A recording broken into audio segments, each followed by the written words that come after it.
Hey Sunshine! So, welcome to another Style and Story. This is Julie and we're walking. Ayun yung kasama ko. Nag nagbe-video din siya. And today, magte-tennis kami. Finally, this is the day 1.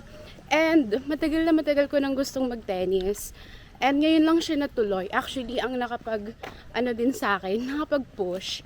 Kasi, last year, meron akong guy na nakausap. Sabi niya, samahan niya daw ako mag-tennis. Tapos, pero ngayon, hindi na kami nag-uusap. Tapos, madami pa nga kaming plan nun na gustong gawin. Ewan ko, ba't di na kami nag-usap? Tapos, naisip ko, just because nawala siya, hindi ko na itutuloy. But, anyways, eto, excited ako kasi first time and hinihingal. Naglalakad lang kasi kami papunta sa court. And i-share ko sa inyo yung buong journey ko sa tennis. Kasi this is the sign. This is your sign to try new things or new hobby. So, ayun. This is my outfit. And later, I have work. And we're here sa court. Sobrang aga pa namin. 4:55. 5 p.m. pa yung schedule namin. And I'll show you the court. I'm excited and nervous. Hindi ko sure kung mapavlog ko yung practice namin. Pero kung hindi naman, siguro next time. Tapos na kami sa Tapos na kami sa basic training. And magbabayad na lang kami. Masaya siya. Nakakapagod. Ito yung court. Tapos wala akong mic ngayon. Walang lens. Andun sa may labas. Nandun kasi yung bag namin. And nag-enjoy ako so far. For sure, feeling ko, malalove ko yung tennis. And i-share ko sa inyo yung budget. Kasi marami akong naririnig na mahal daw yung sports na to. Pero i-share ko sa inyo yung buong journey ko. So, yeah. Mamaya na yung ibang kwento paglabas ng court. Lalakad na kami. Papunta dun sa may Imus Plaza. And to answer the question, hindi na ako magmamic ha, tsaka hindi na rin ako naglagay ng additional na na lens, kaya baka maingay. But anyways, to answer the question kung magkano yung nagastos namin, per head, 515 lang. Kasama na yung court, yung bayad sa coach, and nag-rent lang kami ng raketa, and yung bayad sa ilaw, and yung bayad sa bola. So, medyo mahal nga siya, pero okay din naman for me. For me lang ha, kasi na-enjoy ko siya.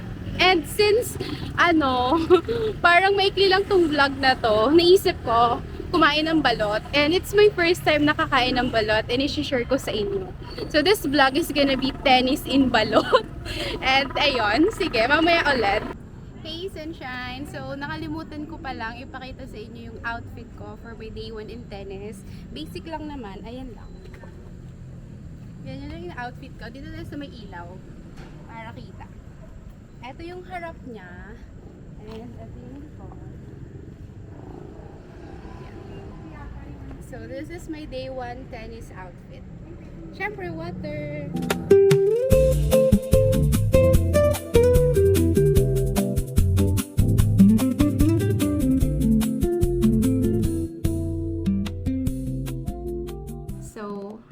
Sa house na, and 'di ba sabi ko sa inyo kanina, it's 7:22 PM Saturday, and 'di ba sabi ko sa inyo kanina dapat kakain ako ng balot para humaba yung vlog ko, but biglang yung kasama ko na magbe-video sa akin, may family dinner, so umuwi na lang ako, and kakatas ko lang maligo, and I'm gonna eat dinner. Tingnan niyo yung rice ko.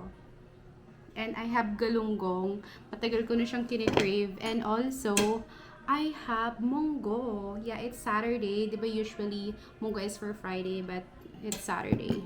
Okay lang naman siguro yun. So, ayun.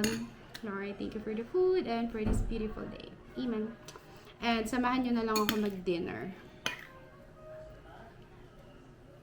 First bite. Ang sarap.